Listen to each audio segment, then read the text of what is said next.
আসসালামু আলাইকুম friends, this is Tanvir Sharif and I am come to back with another video.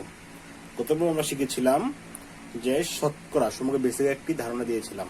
ঠিক আছে, শতকরা কি, শতকরা থেকে কিভাবে ভগ্নাংশ করতে হয়, কিভাবে ভগ্নাংশ শতকরা করতে হয়, দশমিক ভগ্নাংশ বানাইতে হয়। ঠিক আছে, দশমিক ভগ্নাংশকে আবার কি সাধারণ ভগ্নাংশ বানাতে হয়। ঠিক আছে, আজকে আমরা শতকরা সূত্র নিয়ে আলোচনা করব। গতবার আমি বলেছিলাম যে শতকরা সূত্র নিয়ে কি আলোচনা করব, কিভাবে খুব সহজে আমরা সূত্রগুলোকে কি মনে রাখতে পারি। আমরা অনেকে আছে যে শতকরা সূত্রগুলোকে কি করতে পারি, মুখস্থ করতে পারি না, মানে আমি পারি না। ঠিক আছে, আমার নিজেরই কি খুবই ঝামেলা হয় বা প্যাচ লেগে যায়, আমি মনে রাখতে পারি না। আজকে তোমাদেরকে সহজ একটি কৌশল শিখাবো যেন তোমরা সকল সূত্রকে কি মনে রাখতে পারো। আচ্ছা বলতো, শতকরার জন্য কি কি সূত্র প্রয়োজন হয়? ঠিক আছে, শতকরার জন্য প্রয়োজন হয় মুনাফা সূত্র,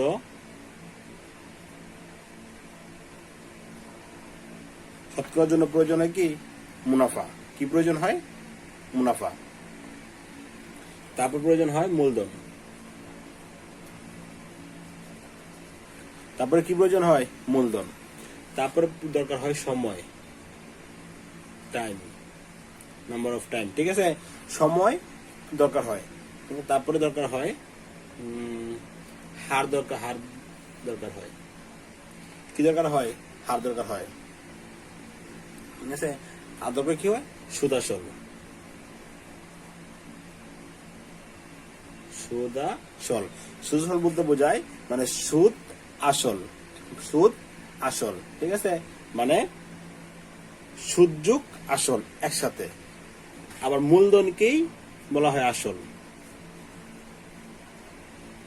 মূলধন আর আসল একই কথা। কি বললাম? মূলধন আর আসল একই কথা।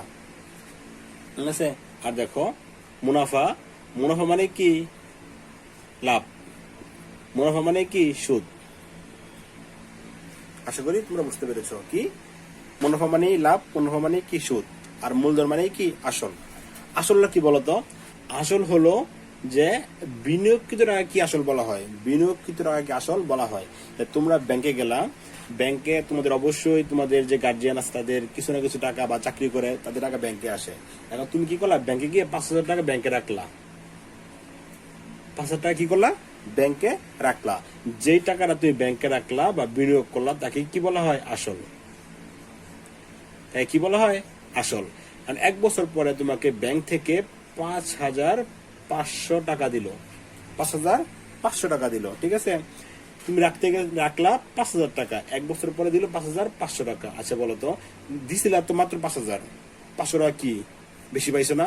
যে টাকাটা বেশি মানে বিনিয়োগ টাকার উপরে বা আসলের উপরে যে টাকাটা বেশি তুমি পাইছো বা বেশি দেওয়া হয় তাকে বলা হয় কি? লাভ। লাভ বা সুদ বা মুনাফা। বুঝতে পারছো? লাভ বা সুদ বা মুনাফা। কি এখানে কি 5,500 টাকা লাভ? অবশ্যই না, শুধু 500 টাকা। কেননা 5,000 টাকা তুমি তো আগেই দিছিলা। 5,000 টাকা তুমি আগে কি করছিলা? বিনিয়োগ করছিলা। সুতরাং বিনিয়োগটাকে বলা হয় কি? আসল। আসল ছাড়া তার উপরে যে টাকাটা তোমাকে দেওয়া হয়েছে তাকে কি বলা হয়? লাভ বলা হয়। যখন আমি অঙ্ক করাবো তখন আর ডিটেলস এটা কি বুঝাবো। তার মানে কি সূত্র কি কি লাগে? মুনাফা লাগে, লাভ বা সুদ একই কথা, মূলধন দরকার হয় বা আসল একই কথা, সময় দরকার হয়, হার দরকার হয়, সুদ আসল দরকার হয়। ঠিক আছে, দেখো আজকে আমি এক সূত্রের মাধ্যমে কিভাবে সবগুলা করা যায় তা শিখাবো।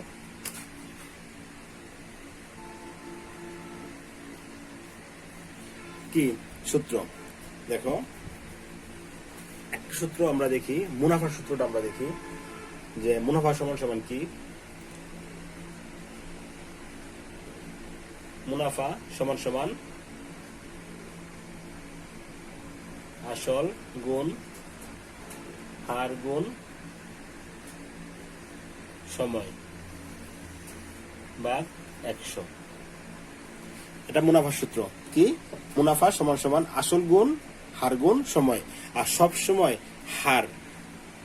হারকে 100 দ্বারা ভাগ করতে হয়। হারকে কি করতে হয়? 100 দ্বারা ভাগ করতে হয়। হারকে 100 দ্বারা ভাগ করতে হয়। এই জন্য মুনাফা সমান সমান আসল গুণ হার গুণ সময়। ঠিক আছে, এটা আমরা দরকার বলে মুখস্থ করে নিব। কি? মুনাফা সমান সমান আসল গুণ হার গুণ সময়। একটা সূত্র মুখস্থ রাখতে পারলে বাকি সবগুলো আমরা পারবো। ঠিক আছে, বাকি কি কি করে সবগুলো আমরা পারবো। দেখো কি কি সূত্র দরকার বলে। যখন কোনো অঙ্কে বলবে যে মুনাফা বের করো, তখন বলবে যা লাগবে, আমরা জানি মুনাফা সমান সমান আসল গুণ হার গুণ সময়। কোনো অঙ্কে বলবে আসল বের করো, কোন অঙ্কে বলবে আসল মানে তো মূলধন, আবার বলো না যে স্যার এখানে মূলধন লিখছিলেন, মূলধন মানেই আসল। কোন অঙ্কে বলবে সময় বের করো, কোন অঙ্কে বলবে হার বের করো। মানে আমাদেরকে পার্ট টু পার্ট সবগুলো অঙ্কের মধ্যে চাইবে। কোন অঙ্কে বলবে আসল বের করো, আসল কত হলো, কত বছর ধরে, বা সময় কত হলো, বা কত হার হলো। পার্সেন্ট মানে কি হার, মানে 100 মানে 100 দ্বারা ভাগ করতে হয়, ঠিক আছে। অঙ্ক করাবো তখন তোমরা এটা বুঝতে পারবে। তাহলে এখন কি সব সূত্র মুখস্থ রাখতে হবে, বলে সুদের সল কত, মানে যা যা চাবে সকলগুলোই কি সূত্র আকারে বা আমাদের সূত্র মুখস্থ করতে হয়। কিন্তু আমি চাচ্ছি যে একটা সূত্র মুখস্থ করে যেন সবগুলোই আমরা পারি। কিভাবে সেটা দেখো। মুনাফা সমান সমান, আর অবশ্যই দেখো তোমরা কিন্তু অবশ্যই ভিডিওকে শেয়ার করে দাও যেন তোমাদের অন্য সকল ফ্রেন্ডরা এটা দেখতে পারে, ঠিক আছে। আর অবশ্যই আমার চ্যানেলটা কি করবে, সাবস্ক্রাইব করে দিবে যেন সবাই এটা দেখতে পারে, বা পরবর্তী ভিডিওগুলো তোমরা যেন সবার আগে পেয়ে যাও। মুনাফা সমান সমান আসল গুণ হার গুণ সময়। এখন আমরা কি যদি আসল চাই তাহলে কি করব। আসল চাইলে দেখো এখান থেকে আসল চাইলে মুনাফা উপরে চলে যাবে,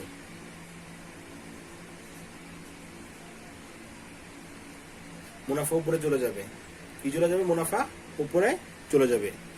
আর নিচে আসবে আসল তো চলে গেছে হার গুণ সময়, এখানে আবার 100 দিয়ে দিবা, ঠিক আছে। দেখো কিভাবে হলো, যে এখানে কিন্তু মুনাফা সম্মানের আগে আছে, ঠিক আছে। আর সম্মানের আগে থাকা মানে কি আকার আছে, গুণ আকারে আছে। এটা যদি তোমরা সংখ্যার আগে প্রকাশ করো, মানে সংখ্যায় প্রকাশ করো, যে মনে করো এখানে থাকে 10, 20, 30, এটা 50, এটা কি আকার আছে, গুণ আকারে আছে। আর আমি আমার গুণ ভাগের অধ্যায় শিখেছিলাম, যখন কোন সংখ্যা গুণ ভাগের ক্ষেত্রে যখন কোন সংখ্যার আগে চিহ্ন না থাকে সেটা গুণে থাকে। আর যেহেতু মুনাফা সমানের আগে আছে, এটা গুণ আকারে ছিল, এটা কি আকারে ছিল, গুণ আকারে ছিল। আজকে মুনাফা উল্টে কোথায় চলে গেছে, সমানের পরে চলে গেছে, কি এই জন্য কি হয়েছে, ভাগ, মানে মুনাফা ভাগ হার গুণ সময়, ঠিক আছে। 100 ছিল নিচে, 100 উল্টে কোথায় চলে গেছে, মুনাফার সাথে উপরে চলে গেছে। আশা করি তোমরা বুঝতে পেরেছো। এখানে বলে কেউ আসল সমান সমান মুনাফা গুণ 100 ভাগ হার গুণ সময়, মুনাফা গুণ 100 ভাগ হার গুণ সময়। এখন যদি বলে, এটা কিন্তু আমরা এটা দিয়ে এটা করে ফেললাম, ঠিক আছে। এখন যদি বলে সময়, মানে আমাদের কি দরকার, সময় দরকার, তাহলে সেম এখান থেকে কি চলে আসবে, সময় আগে চলে আসছে, থাকে কি আসল গুণ হার, ছিল কি মুনাফা, মুনাফা চলে যাবে কি উপরে, মুনাফা গুণ 100, থাকে কি হার গুণ সময়। আবার সেম যদি বলা থাকে যে হার কত, মানে হারের সূত্র লিখতে হবে, তখন আমরা এটা দিয়ে করব। এটা তো শেষ করে ফেলছি, উপরটা দিয়ে করব। আগে চলে আসছে হার, আসল গুণ সময় থাকে, আর মুনাফা কোথায় আগে ছিল, আগে চলে যাবে উপরে, মুনাফা গুণ 100, আর নিচে কত, এখানে হার চলে আসছে, তাই কি আসল গুণ সময়, আসল গুণ সময়। দেখুন কত সহজ, এটা শেষ করে দিলাম, ঠিক আছে। তার মানে আমাদের অঙ্কে সাধারণত মুনাফা কত, আসল কত, সময় কত, হার কত, এগুলা চাই। আর যা চা হয় তার কি সূত্র লিখতে হয়, ঠিক আছে। আর আজকে আমরা মুনাফা সূত্র মুখস্থ করে নেব, মুনাফা সমান সমান আসল গুণ হার গুণ সময়, যেন একটা সূত্র দিয়ে আমরা বাকি সবগুলো করতে পারি। তাহলে আসল সমান সমান কি, মুনাফা আসল আমরা মুখস্থ করতে চাও তো মুখস্থ করতে পারো। তুমি যদি বলো যে না আমরা মুখস্থ করে নেবো, ডাজন্ট ম্যাটার, তুমি মুখস্থ করতে পারো। আসল সমান সমান মুনাফা গুণ 100 ভাগ হার গুণ সময়, সময় সমান সমান মুনাফা গুণ 100 ভাগ হার গুণ সময়, হার সমান সমান, সরি দেখো এই যে এখানে একটা মিস্টেক হয়েছে, এই জন্য আমি সবসময় বলি যে রিভিশন দিবা, রিভিশনের কোনো বিকল্প নাই, ঠিক আছে। সময় এখানে চলে আসলে থাকে কি হার গুণ আসল, বা আসল গুণ হার, আগে পিছু সমস্যা নাই, আগে পিছে যেখানেই লিখতে পারো। আসল এখানে কি থাকে, হার। এই জন্য আমি সবসময় বলি যে তোমরা কি করবো, অবশ্যই সবকিছু কি ভালো করে রিভিশন দিবা, আর রিভিশন দিলে তোমাদের কখনো আর ভুল হবে না। তো মুনাফা সময় সমান আসল গুণ হার গুণ সময়। আসল সময় সমান কি, মুনাফা গুণ 100 ভাগ হার গুণ সময়। কিভাবে, মুনাফা ছিল সময়ের আগে, এটা পরে চলে গেছে, এর জন্য ভাগ হয়ে গেছে। আসল এখানে লিখলাম, থাকে কি হার আর সময়। গুড। তারপরে কি সময়, সময় সূত্রের সময় কি করব আমরা, মুনাফাটা আগের মতোই, আগে ছিল পরে চলে যাবে, মানে ভাগ হয়ে যাবে। নিচে কি থাকে, আসল গুণ হার, আর নিচের 100 এটা উপরে চলে যাবে। ঠিক আছে। তারপর কার সূত্র লিখবো আমরা, আসল সূত্র লিখবো। আসলের ক্ষেত্রে সরি হারের ক্ষেত্রে হারের আগে চলে আসবে, মুনাফা আবার কি পরে চলে, আগেরটা পরে চলে যাবে, মানে ভাগ হয়ে যাবে। তো মুনাফা গুণ 100 ভাগ কি থাকে হারের, এখানে আসল আর সময় থাকে, আসল আর সময়। ঠিক আছে, আশা করি তোমরা সবাই এটা বুঝতে পেরেছো। ঠিক আছে, তোমরা চাইলে উপরে একটা সূত্র মুখস্থ করে বাকি সবগুলো করতে পারো। আমরা যদি সবগুলো মুখস্থ করতে চাও, তোমাদের ব্যক্তিগত ব্যাপার, তোমরা সকলেই মুখস্থ করতে পারো। ঠিক আছে, এই সূত্রগুলো খুবই ইম্পর্টেন্ট এবং প্রতিটা অঙ্কের ক্ষেত্রে এটা কাজে লাগে। ঠিক আছে, আশা করি তোমরা সবাই বুঝতে পেরেছো। আর অবশ্যই কি করবে, ভিডিওটি শেয়ার এন্ড লাইক দিয়ে দিবে, আর আমার চ্যানেলটাকে অবশ্যই সাবস্ক্রাইব করে দিবে, যেন পরবর্তী ভিডিওগুলো তোমরা সবার আগে এটা পেয়ে যাও। ঠিক আছে, আশা করি তোমরা সবাই ভালো থাকবে। ধন্যবাদ।